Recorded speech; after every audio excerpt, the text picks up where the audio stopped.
I know it's out of tune, but it only seemed fitting given what we're talking about today.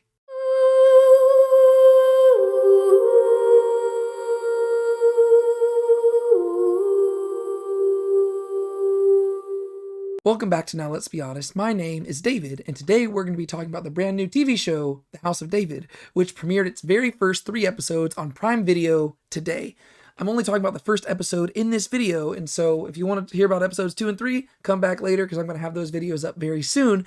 But if you don't know what The House of David is, basically it is a historical fiction TV show, a historical fiction biblical TV show in the vein of The Chosen, but it's telling the rise of King David, whose story you can read in 1st and 2nd Samuel and also in 1st Chronicles. And I have been saying for years that we need a good David TV show. Because if you know anything about me, you will know that the story of David is one of my favorite stories, if not my single favorite story in the Bible. And it's not just because we share names, it's simply because it is genuinely such a good story. And for the longest time, I've been saying that we need to make a really good David TV show because it will have a very broad appeal to a general public, not just Christians, not just Jewish people, but everybody can appreciate the story of David because it's so good. And I'm very excited to say that I really, really enjoyed this first episode. Like I said, we're not talking about the other episodes yet. We're just going to talk about the first one in this video. Basically, what's going to happen is we're going to do a very quick spoiler-free review. And then in the back half of this video, we're going to do some spoilers. And I'm not going to go super in-depth. If you know anything about this channel, I like to do deep dives. I'm going to basically see how this show goes for a little bit before I commit to doing deep dives of each episode. But based on this first episode, I will say it's looking very likely I'm going to do deep dives because I really, really, really liked this first episode. I will admit that the first half of this episode, I was a bit skeptical, right? Not that it was bad, but something about the first half of the episode, I think it was just because it was setting it all up.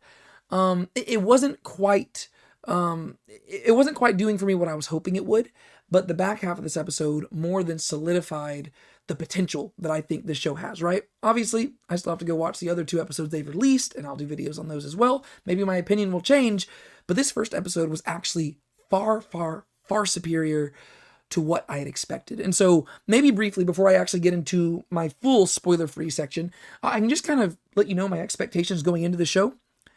First off, because I am such a big fan of the David story in the Bible, and because I'm such a big fan of the Bible in general, I went into this show with a lot of skepticism and cautiousness. And the reason is not because I didn't want the show to be good. I want the show to be really good.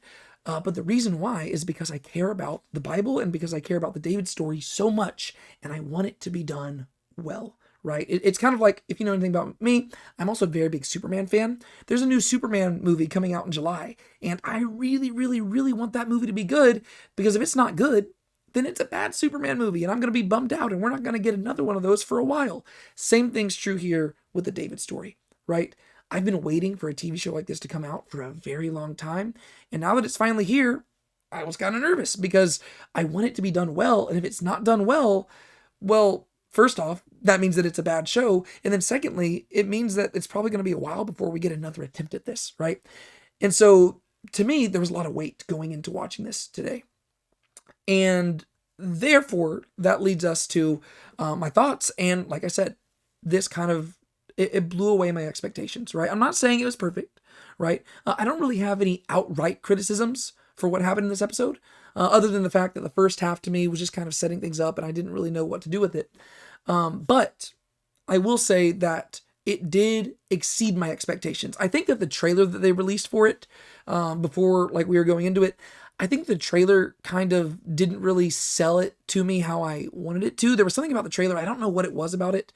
Something about the trailer they released ahead of time, it made me a little more skeptical, and it didn't really hype me up as much as I was hoping, right? It looked good, but something about it just seemed off, and I really don't know exactly what to, I couldn't really put my finger on it. I watched the trailer several times. I even had my students watch it at school, and I was trying to talk to them about it. I don't really know what it was about the trailer that felt off to me, but going into this episode, it was way better than I honestly think it had any right to be. And it's really cool to see that, you know, something like Amazon Prime is like putting money into the show to where it actually looked really well done. The CGI was well done. The cinematography was well done. And so everything within it, I thought was actually really, really good. And it's encouraging to me that shows like The Chosen has basically laid the groundwork to show people that, biblical stories are actually really good. I was preaching to my church about this last night, right? The really cool thing about the biblical story is that not only is it a really good story in and of itself, but it also happens to be true, right? It's not simply a legend. It's not simply folk tales. It's not simply myths. No, these are historical stories that actually took place. We have good reason to believe in them, but they also happen to be really, really good stories. And I'm glad that the general public is beginning to realize that, right? I'm not going to fool myself into thinking that everybody at Amazon is wanting this show to be something that draws people to God, right? They're probably thinking about money, but shows like The Chosen have made them realize, wow, the Bible stories are actually pretty good, and there are people who actually want to hear these stories. And so I'm really excited to just see that is happening. Just quick breakdown, spoiler-free thoughts. First thing that stands out to me in regards to this is the cinematography. I don't really know how to feel about this yet.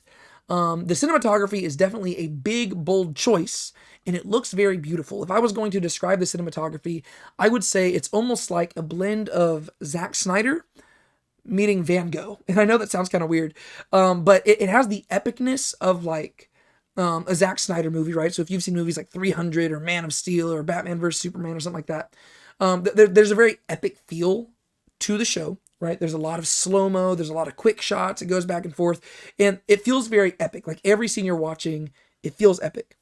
And the shots are beautiful. The reason I say it feels like Van Gogh is because, unlike Zack Snyder's movie, this is almost like saturated to a degree that it's almost unsettling, and it makes every shot beautiful, right? But every shot is so saturated. And honestly, looking back at the trailer, I think that was one of the things that made me feel a little bit off, is that despite this being a very gritty show, it almost feels too beautiful, if that makes sense. And I don't want to say that as a dig, because I actually like this, right? The aesthetic is something that I like. But even as I was watching the show and watching this first episode, I couldn't help but be like, wow, there are so many colors everywhere. And that's not inherently a bad thing. It's a stylistic choice, and I'm just going to have to kind of get used to it. That is the way that they're depicting this universe. But I actually really liked it. And I think that it actually kind of gave some Dune vibes, and we'll talk about that in a little bit as well. But yeah, so the cinematography, it was really well done. I really haven't seen any other biblical TV shows, at least, that have had this level of cinematography, and that's even including The Chosen. But admittedly, The Chosen is a much smaller, everything's a lot smaller, right? We're not dealing with battle scenes and stuff in The Chosen, and so the cinematography and the scope doesn't have to be as big. The cinematography in The Chosen is good, but this is a little bit different. It's a totally, like, you really can't compare them. But the cinematography here, it was good. It kind of threw me off a little bit, but I did really enjoy it. And one thing, probably the highest praise I have so far in the show, is that it actually is willing to be brutal, right? I've said already in this video several times that I've been saying for a while that I think that a David show would be really, really good. And one thing that I was curious about going into this was how brutal would they make it? Because if you're wanting to do the biblical story of David justice, you've got to be willing to push the boundaries a bit. And I know that, as a Christian, right, that sounds uncomfortable. But whenever you read the story of David, it's not a story that's supposed to make you comfortable, right? And I'm not saying that it has to be gratuitous violence, stuff like that, but it has to be willing to portray things in such a way that it communicates to the audience watching the show the same thing that the authors in scripture are wanting to communicate. And if you sanitize the show too much, it just won't be able to do that. And I was happy to see, watching this episode, that they're willing to be brutal, right? There are some things that happen in this episode that are exactly as depicted in the Bible.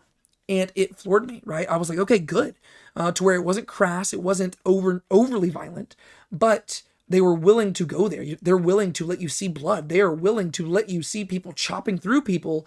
Again, it is not in a gratuitous way. It is not glorifying the violence, but it is communicating that this was a time period where this type of stuff happened, and God was still able to work through these people, and sometimes God even instructed people to act in this way, right? And I think that's really good, and I think that'll actually be very beneficial to the church at large, right? I think sometimes it's to our detriment that we try to overly sanitize things, because the Bible isn't a sanitary book, right? If you read the Bible, you'll realize it is very gritty at times. It's very brutal, right? Go read the book of Judges. It's pretty crazy. And so I think it's good that they were willing to go there. The acting in this, there were a few places where the acting, I was like, oh, that was interesting, but really nothing too crazy. This is just me looking at it more as from a critical perspective, trying to just like figure it out. There were a few things where I was like, that was okay. But by and large, most of the acting, fantastic, right? And again, this was the first episode, right? These characters are going to grow into it and stuff like that. And so you've got to realize that everybody here is just trying to figure out what they're doing. And I imagine they'll grow into the characters more and more as time progresses. And there's even some acting choices they might have made that might be explained later on as the characters develop, right? To where we're like, oh, okay, I get that. The biblical integrity of the show, really good, right? They flesh things out in the same way that The Chosen does, but they flesh it out in a way that is biblically faithful. And obviously, I've only watched one episode so far, but what I will say is that this episode, it revolved around more biblical material than most episodes of The Chosen do, right? If you actually watch The Chosen, you'll realize that 95% of it is not biblical, and really there's just a few biblical things that happen in each episode. Whereas this first episode, really almost every single thing that happened was to help set up a biblical event. And I'm sure that if this show progresses on and drags on and stuff, they're going to have to flesh things out more. But the way that they introduced us here, I think it was a very good way of the creators of the show communicating to an audience like, hey, we take the Bible seriously. We want to treat it with respect. We want to do it well. And it also shows that they are very well versed in the scriptures, right? Because they were able to weave different things together in what I thought was a very advanced way. And so I think that was really good. And you contrast that by The Chosen, which if you go back to season 1, episode 1 of The Chosen, pretty much none of that in that episode is biblical, right? It's talking about Mary Magdalene and stuff like that, to where pretty much all of that is a fictional thing used to set up those characters. The characters show up in the Bible, but practically nothing in that first episode in The Chosen is biblical. In this episode, it's very biblical, and so that was really cool. Another thing, in that same vein, the way they fleshed out the characters, really well done. I've said this already. 1st and 2nd Samuel are some of my favorite books in the Bible. I genuinely think that whenever you look at those books in Scripture, it is probably, and I'm not saying this lightly, it might very well be the pinnacle of biblical literature, right? Like if you were to just, even if the Bible was not the inspired word of God, as I believe it to be, even if it weren't the inspired word of God, I think that the Bible is just a great work of literature in and of itself. And I think that 1st and 2nd Samuel is the peak, right? If you just read that book, it is so, so good, right? And all the different things they do there, it's great. And the characters themselves are pretty fleshed out in 1st and 2nd Samuel. And in this first episode, just the few characters we were introduced to, they did a great job of taking those characters from the page and fleshing them out in believable ways, to where I was watching it and I was like, you know what? I never considered this character acting in this way, but that would make sense. And I thought that was really encouraging, because one thing that I love about seeing adaptations of my favorite stories, especially my biblical stories, is it challenges me to view things from a different perspective. And when we're studying the Bible, we want to make sure that we are being challenged, right? We don't want to simply believe things one way because that's always how we've believed it. We want to be challenged. And there were certain things in this episode, which I don't know if they necessarily challenged me, but they did give me a different perspective at the very least. And I like that, right? And so that was really cool. And the last thing I'll say before we get into our spoiler section is, and I kind of said this at the very beginning, I think this was a very good setup for what is to come, right? Like I said, the first half of the episode, I wasn't quite feeling it yet. Since it was the story of David, I was willing to push through. But by the back half of this episode, I was pretty locked in. And I was like, okay, I like what I'm seeing. I'm getting excited. This is great. Part of that was just the back half of the episode is where you see more biblical stuff showing up. And as a Bible nerd, I'm just getting pumped.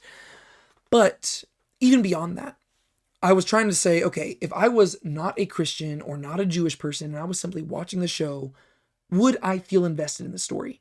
And I think you would, right? I mean, if you're not a Christian or a Jewish person, and you're just watching the show, let me know in the comments whether or not you're excited about this, because all because you're watching this video doesn't necessarily mean that you have the same beliefs as I do. But let me know what you think, because I was trying to look at it as fairly as possible, and to me it seemed like this would be a show that would get people excited, because it genuinely seems like it's really well done. Like I said, not everything's perfect, and it has a lot of room for growth, but even the criticisms that I have, I don't even have really anything to particularly like put my finger on. There were just some things where as I was watching, I was like, yeah, there's probably room for improvement. But in general, it seems like a very compelling story. They did a really good job of kind of hooking you in. And I think where they started the story, it makes natural sense given the name of the show, The House of David, right? If you're going to tell this story, which could presumably, if the show is really successful, this could go on for a very long time. But this is the natural place to start. And so I thought they did a very, very good job. And that's all I'm going to say for spoiler free because I've already talked long enough. Let's get to the spoiler section. And so if you have not watched episode 1 of The House of David, stop watching now, right? 3, 2, 1, spoiler section is beginning. So what I'm going to do for the spoiler section is I'm probably just going to walk through the different characters we're introduced to, because to me, that's just the easiest way to share my general thoughts without giving just a whole breakdown of the episode. But before I even get to that, I do want to point out that this shirt that I'm wearing ties in really well to this episode. I didn't even plan this. I was wearing this shirt whenever I sat down to watch the episode. I had no idea what the episode was going to be about, but it ties in perfectly because if you read this shirt right here in Hebrew, it is 1 Samuel chapter 15, verse 22, which says, Hine Shema Misbeach Tov. And that means, behold, to obey is better than to sacrifice. Or literally, it's, behold, to hear is better than to sacrifice. And if you were watching this episode, you will have noticed that Samuel said that exact thing to Saul because most of this episode is based off of 1 Samuel 15. And so it just worked out. Like I said, I did not plan it, but you know what? The Lord works in mysterious ways. So I thought that was kind of cool. And it was also really cool to see David with his Kenor, because I actually had this thing right here sitting on my mantle above my fireplace at my house. I actually bought this in the city of David in Jerusalem whenever I was there a few years back. I've gotten to go to Israel several times. And one time I went and I was like, ooh, I want to get one of those Kenors or a lyre. That's what they're also called. And so I saved up money, and whenever I went back the last time, I bought one of those, and so that was kind of cool. Okay, anyways, let's talk characters. I'm just going to go through a list. I've got some stuff written down here that I'm going to talk about, and then we'll wrap this video up. First off, David, right? I honestly don't have a whole lot to say about David yet as a character, mainly because I don't fully know how to feel about him. The actor did a very good job, but the character of David is so special to me, just as a person who loves this story, that I imagine it's going to take me several episodes to really get a feel about how I feel about this guy playing David, just because I've read his story so many times, and I've taught through his story so many times, and I've preached through his story so many times, that in my head, I've got this clear vision of who David is, and it's going to probably take some time for me to disassociate that and just embrace this version of David as he is. But from what I've seen so far, does a really good job. I think my favorite moment of David in this episode was him whenever he was sitting there playing the harp. I was trying to listen closely to the Hebrew there to figure out if I could pick up what psalm he was singing. If it was a psalm, it could have just been another song. But something about how he was like singing it, because I'm not a fluent Hebrew speaker, I'm far from it, and the syllables were kind of flowing together too much to where I couldn't really pick up what he was saying at all. And so I couldn't like translate it to figure out what psalm it was. So if you know that, please let me know in the comments down below. But yeah, I think the actor did a good job. I think he looks the part, and it's just going to take some time to see what they do there. The opening sequence there with him fighting Goliath before the flashback and stuff was interesting. I'll be interested to see if that's actually how the fight goes down. Probably, I'm assuming it's going to be the season finale. I don't know. But the season finale, I wonder if they're going to have it like play out the exact same way. I'm assuming they are, because it wasn't really depicted like it was like an alternate version. But I thought that was interesting that they have him like getting pinned down by the spear and stuff. That was kind of a weird choice. I think that's probably why I felt weird about the first half of the episode, because that was a very weird creative choice to make right off the bat. It's literally the first thing you see David like getting struck down by the spear and like being on the ground. But that was intentional, right? They're trying to throw you off because you're not expecting it to go that way. And I went into this episode knowing that because they actually released a sneak peek about it, I think like yesterday or the day before. And so I'd seen that scene. Something about that still felt a little bit weird to me. Another thing about David that's probably interesting here is they actually make him a bastard, right? So they make him Jesse's son from another woman. And I believe, according to tradition, David's mother's name was Nitzevet. And so they really haven't said her name so far in the show. I'm assuming that's what they're going for. We don't have any biblical evidence that David was a bastard son, but I'm assuming that where they're getting this idea from, or where they're at least taking the creative liberty to make him that way, comes from Psalm 51:5. Psalm 51 is basically David's prayer after his sin with Bathsheba, so he writes this way later in his life. But in Psalm 51:5, he says, "Behold, I was brought forth in iniquity, and in sin my mother conceived me." And I have heard people speculate that maybe what David's talking about there is that he was a bastard child, right? He was conceived in sin. I think more realistically, he's probably just speaking emotionally, and he's basically saying, God, I feel like I've been a sinner since before I was born, right? Especially because he's reflecting on his sin with Bathsheba. But it is a plausible reading, and I'm assuming that's where they're getting that. And I think that they're making that creative choice just to help explain why David is estranged from the rest of his family and to explain why he's treated so differently. And so that's a fine creative choice. I think that was kind of, it adds layers to the character and it creates that tension. And so I totally get why they did that. And then only other thing I have to say about David is, this is whenever I was saying I got some Dune vibes, because as he's walking into the cave near the end of the episode, he starts saying, "Fear is the enemy, fear is the thief." And this is where I wanted to lean in and say, "Fear is the mind killer," because that's the whole quote from Dune. And so I just thought it was kind of funny that they repeated that, because already the cinematography, it kind of feels like the Dune movies. And so I was like, oh, that's kind of funny. I don't know if that was an intentional reference or if it just happened to work out that way. But to me, it felt like I was watching like Paul Atreides, and he was like walking in, he was about to like conquer some stuff, which if you think about it, since Paul Atreides is a messianic figure, him and David would have a lot alike, because David is, the father of the messianic line that leads to Jesus. So David, still trying to figure out what to think about him. Samuel. I loved Samuel. Whenever I watched the trailer, something about like the makeup and hair stuff they had for Samuel, it looked a little bit fake to me. It didn't ring that way in the show itself once you saw him like in motion and doing stuff. And I loved Samuel this whole episode, right? I loved that they showed him weeping over Saul. It's very easy to kind of miss that. Like whenever you're reading scripture says that, like, first off, whenever the people of Israel ask for a king, Samuel is mad at them and he's frustrated and he tells them, you shouldn't have done this, and kings are going to take from you. But once Saul is on the throne, Samuel loves Saul and he's going to support him as much as he can because he is the Lord's anointed.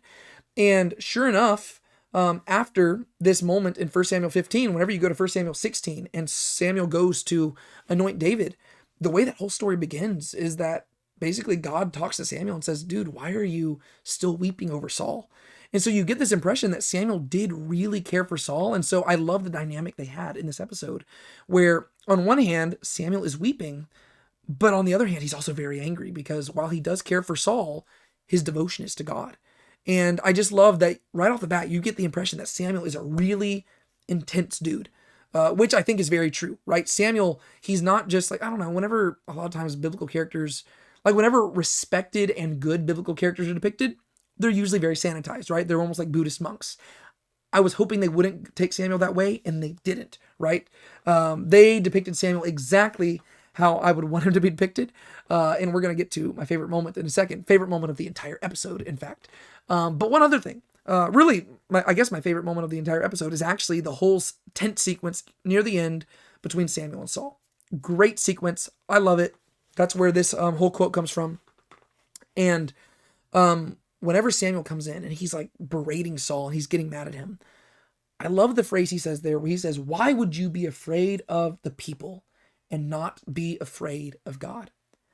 That's just a good question to ask anybody, right? Because a lot of times we live our lives in fear of man, and just the simple way Samuel puts it, it immediately puts things in perspective. Why would you be afraid of people and not be afraid of God? Right? If you're going to be afraid of somebody, you should be afraid of the one who can cast you to hell, the one who can take your life, right? You shouldn't be afraid of these people, right? God's the one who put you on the throne, Saul. I thought that was really good. And this is what I was saying when I said my favorite moment. 1 Samuel 15:33 was depicted on screen right here, and it was brutal, right? This is the moment whenever Samuel kills Agag, the king of Amalek. I was wondering if they were going to do it. I got so excited watching it. My wife, Brienne, she was cooking. She was getting ready to cook dinner in the kitchen. And I was like, "Brienne, they're about to show the scene." And I paused it and I made her come in so she could watch the scene with me, because this is one of the most like epic moments ever in scripture. Because Samuel, for most of the story, he is a very vocal person who does a lot of talking, but he doesn't really get his hands dirty. But 1 Samuel 15:33, oh, he is livid. And this is what the text says. "But Samuel said to Agag, 'As your sword has made women childless, so shall your mother be childless among women.' And Samuel hacked Agag to pieces before Yahweh at Gilgal." And you see that depicted right here in the scene. It's brutal. Blood is spraying. Once again, it's not being glorified, but God is being glorified, because you see that even through this act of brutality, the will of Yahweh is being accomplished. The reason I like that verse so much is because this is what I'm saying. This is actually a perfect example of why I say 1 and 2 Samuel is the height of biblical literature. Because just to go back to what Samuel said again real quick, we'll do a little Bible study. This is what we do on this channel. 1 Samuel 15:33, he says to Agag, as your sword has made women childless, right? So it's poetic, right? This is prose, right? Notice the three things. As your sword has made women childless. You got sword, woman, child, right? As your sword has made women childless, so your mother shall be childless among women. All right? So sword, women, childless, mother, child, women. And at this point, you're supposed to say, wait, hold up, where's the sword? Right? Because it's poetry, right? It's supposed to be like a chiasm, right? Sword, woman, childless, mother, child, woman. Where's the sword? Keep on reading. And Samuel hacked Agag to pieces before Yahweh at Gilgal, right? It's beautiful, right? To where you can imagine Agag being like, wait, you didn't finish the poem. And Samuel says, oh, I'm about to finish the poem. Then he draws out a sword and hacks him, right? Epic biblical literature, right? And is there even a big theological point right there? Not really, other than the fact that God will not be mocked, as Samuel said in the episode. But I'm just pointing out that is a really cool moment in the Bible, and I'm so glad to see it depicted because it shows that they are willing to depict these stories how they deserve to be depicted. So that is really, really cool. All right, next character I want to talk about, Saul. I don't have a lot to say about Saul either. I've been talking a lot about all these guys, I guess. But what I will say about Saul, first off, I thought it was really cool that they showed him erecting that monument. In 1 Samuel 15:12, we do read that Samuel is told that Saul erected a monument at Carmel after his defeat of the Amalekites. And what I thought was really cool about the monument is you actually get to see it, and it is written in Paleo-Hebrew. If you don't know what Paleo-Hebrew is, basically that is the type of Hebrew that they would have written at this time period, right? Like if you look at Hebrew nowadays, like if you look at this right here, this is not the type of Hebrew that Moses or David would have written. This is the type of Hebrew that was written after the time period of the exile, right? Because this is actually the Aramaic script that we write in Hebrew, right? So these are Aramaic letters, but we write out Hebrew in them. And that basically comes from their time in Babylon. It basically just changed how the Hebrew language worked. So whenever they came back from exile, Hebrew looked a little bit different. But at this time period, it was Paleo-Hebrew. And so little details like that are really cool because most people are not going to know that, right? Most people, they're not Bible nerds. They're not nerds about ancient antiquity. They're just going to look at it. And you know what? They would have probably been impressed if the text looked like this. But it didn't, right? And little details like that, to me, tell us that we're in good hands with the show, right? These are people who have done their homework, and they're not treating the audience like they're dumb, right? They are willing to put little details in there that most people won't notice, but that's really encouraging. Like, so to me, that's really good. I'm excited about that. Only other thing to say about Saul, I really liked how they depicted him going crazy, right? There were some creative choices made in this. And like to me, that last sequence there, whenever Samuel walks out and all the things go blurry and like blue and stuff like that, it was a creative choice. I've never seen something like that in a biblical show. The closest thing I can imagine similar to it is in the Passion of the Christ. Whenever Judas Iscariot is going crazy, I don't know if they were inspired by that and maybe they just decided to take an even deeper creative choice, but I really liked it, right? To where all of a sudden you feel something is wrong. And it takes you a second to realize what's happening. At first, you're like, is this a vision? What's going on? And then you realize, oh no, this is a guy like breaking down. And I'll be interested to see if they continue to depict it that way going forward, or if this one instance was supposed to just be insight into, what his life is like going forward, right? So I think that's really cool. I'm interested to see how they play out the Saul character. I also thought he did a really good job, again, in that confrontation with Samuel, to where it was just, I don't know, it was a really cool dynamic between them, to where you got the idea that Saul really does fear man whenever he leans in and says, can we talk privately? Like, come talk to me privately. And Samuel just goes with him. And then afterwards, whenever Saul is saying, hey, bless me before the people, please go sacrifice with me. The pleading there, you do get this sense that this guy, he's desperate, but he's not desperate for God, right? That was really cool. I also really like the moment, probably the most epic moment with Samuel in the episode before the Agag scene, is whenever he just pushes Saul down. That was cool. If you know anything about Saul, he is supposed to be a head taller than all the Israelites. And that's like just with one motion, Samuel pushes him down and Saul lets him do it, right? It does, like, he can say all he wants about not being afraid of Samuel, but he is afraid of Samuel. And the fact that a king is allowing a seer to push him down, really cool moment. it makes Samuel feel very much like Dumbledore, right? He is the one person Voldemort feared, right? Like Saul, he's got a lot of pride, but man, Samuel walks in the room and he's peeing his pants, right? So that was really, really cool. Saul's probably glad he was wearing his yellow robes during that scene, because if not, would have looked messy.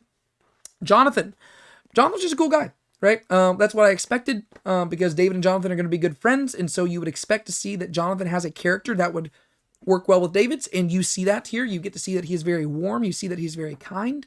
Of all the characters in the show, he is probably the one who comes off actually the best looking so far, even beyond David. We've seen some good stuff from David, but with Jonathan, just the way he interacts with little Reuben and stuff like that, and with his family, you get the impression he's really, really cool. My favorite quote from him is in that moment whenever he's really introduced to the Goliath figure, which really cool way to introduce a villain, right? You've got like that like giant handprint there, to where even to reach the handprint, Jonathan has to climb up just to get there, and then he puts his hand there and it's huge, and you're like, whoa, like that's just a great introduction to a villain.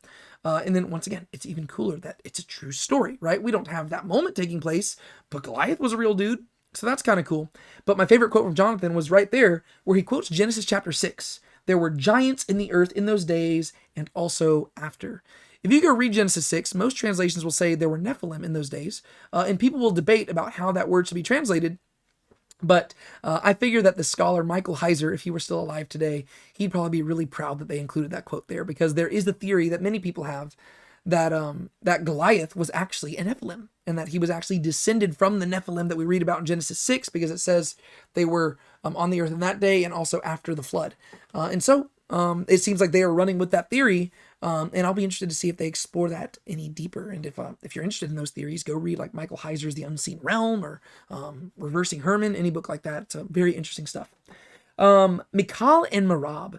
If you don't know who those are the daughters of King Saul. I imagine they are both going to play a much bigger part in the show going forward. We don't really have a lot about them so far, other than the fact that Michal seems to be the narrator. At the very least, we know that one of Saul's daughters is the narrator. I'm pretty sure it is Michal. That would make the most sense, because, spoiler alert, she's going to eventually be married to David. Whereas Merab, I imagine it'll be very interesting. I'm wondering what they're going to do with that. There's probably a lot of potential there. Merab is going to be somebody that Saul offers to David, but David is not going to marry her, and instead David's going to marry Michal. So I imagine what's going to happen is that Merab is either going to be a little bit more snooty or something. I don't know. I don't know how they're going to handle that. But David's not going to be interested in her, but he's going to be interested in Michal, and so I imagine we're going to see some sparks fly there, and it'll probably be a really good romance story. At least for a few seasons. Eventually Michal and David are going to have some very difficult times, but I don't know. The fact that it's narrated by her is very interesting. I wonder if that narration is going to continue, or if it's just going to stop there. I don't know, but that was really cool. Eshbaal. This character, this is somebody that probably a lot of people don't know about, but you might know him by another name that he is given in the Bible, Ishbosheth. Eshbaal in this episode, he's a womanizer, right? He's one of Saul's sons. He is not the most prominent of the sons. You might have noticed whenever he's flirting with that girl, she says, "Are you going to be king?" And he kind of like downplays it. He's like, "I don't want to be king." Well, spoiler alert, he actually will be king, right? If you go to the early chapters of 2 Samuel, after Saul dies and Jonathan dies and all of Saul's sons die, Ishbosheth is still alive, and he basically comes to sit on the throne, and it's basically him versus David for a little bit, until eventually Ishbosheth is killed and David becomes king over Judah and Israel, right?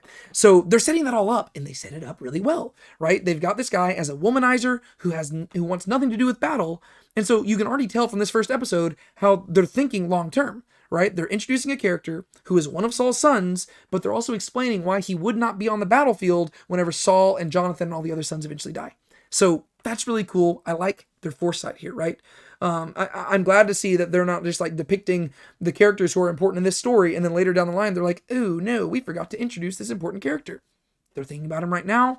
They're characterizing him in such a way that it makes sense for him to show up later on like that, right? I thought that was really cool. So they did a really good job with that. Jesse was a character that surprised me, because typically we don't really read a lot about Jesse in the Bible, right? Really, the only time we hear about him beyond his name being mentioned is in 1 Samuel 16. And all we know is that he didn't really seem to have a high opinion of David. And that's why he surprised me in this episode, because they actually depicted Jesse in a much more favorable light than I expected them to depict him, right? They actually make him seem like a very very gentle and loving figure, and he's firm with David, but he also cares for David in a special way. And I don't know, he seems a lot more complex than I've always imagined him, which is good, right? Because it's very easy for us to read the Bible, and whenever a character isn't mentioned very much, we just kind of think of them as just like a one-note, very static character. And I'm glad that they have depicted Jesse in a way that is complex, right? He has a bastard son. What do you do with that, right? There's a story to be explored there. And so I'm interested to see just what they do there. There is one part that I thought was cool. We get to see how Jesse relates to Saul, right? In the sense of he does not like Saul, which is interesting, right? A lot of people wouldn't have liked Saul. And Jesse says to David, Saul has taken enough, which again alludes back to 1 Samuel chapter 8, whenever Samuel warned everybody, kings are going to take. And Jesse says, he's taken enough, right? And so I thought that was cool. I'm interested to see what they do with Jesse's character, just because he surprised me. And once again, it forced me to consider things from an angle I had not expected. Two other characters to talk about very briefly. Abner. Abner is Saul's commander. And he's older than I expected them to depict him, to where he's actually, at one point, I think Saul even calls him my old friend. But I really like the dynamic here, to where Abner is willing to question Saul. And I think that's actually important, because one thing we know is that Abner is going to basically be Saul's right-hand man and his commander for the entirety of Saul's reign, right? But once Ishbosheth becomes king, and once Ishbosheth and David are kind of like, at odds with one another, Abner is actually going to defect to David's side. And the only reason that Abner is going to get killed and is not going to actually really do much on David's side is because David's nephew, Joab, who is also David's commander, is going to rise up and kill Abner. And so I thought it was interesting that they have Abner in a very bold place where he is friends with Saul. You kind of get the impression that maybe they were friends before Saul was ever king, which would make sense, right? And so while he does submit to his king and respect his king, he's willing to challenge him. And you really see that whenever he's asking about Agag. And he says, you should kill this guy. And it doesn't seem like he's any more devoted to God than Saul is. But he's just saying, practically speaking, he's like, this dude's a cannibal. He's a terrible person. He's a sorcerer. We need to kill him. And so I just thought it was cool that he was willing to push back there, because I think that sets up a really good dynamic as well. Last person to mention is Agag, mainly because I thought he was depicted really cool. This dude looked crazy, and I thought the actor who played him did a really good job. And I don't really have anything else to say beyond that, other than the fact that it was really cool that they had him speaking Ugaritic. Cool, right? I mean, they're really committing to stuff in the show, and if this first episode is a sign of what's to come, I'm super duper encouraged. There's my end of my spoiler talk. I really don't have anything else to say, but if there's other stuff that y'all want to talk about, be sure to let me know in the comments down below, because I'm actually really excited to talk about the show, right? I mean, I've been talking about The Chosen for a while, and it's really cool to have another show to talk about. And I want to hear what y'all have to say, especially because I'm really passionate about the David story, and there's so much to talk about in it. And I even want to hear your theories about how you think they're going to incorporate other stuff. Let me know how you think this season's going to progress, what different things you think we're going to see in it, what you see characters doing, and how you see them connecting. I want to hear all that stuff in the comments down below, and I want to talk to you about it. So please do that. I will wrap this up for now. Thank you so much for watching. My name is David Tate. This is Now Let's Be Honest. I hope you're enjoying the House of David as much as I am. I'm about to go watch episode 2, and then I will get another video out to you as soon as I can. Have a great day. Keep a smile on your face. Don't let anybody steal your joy. And remember who you are.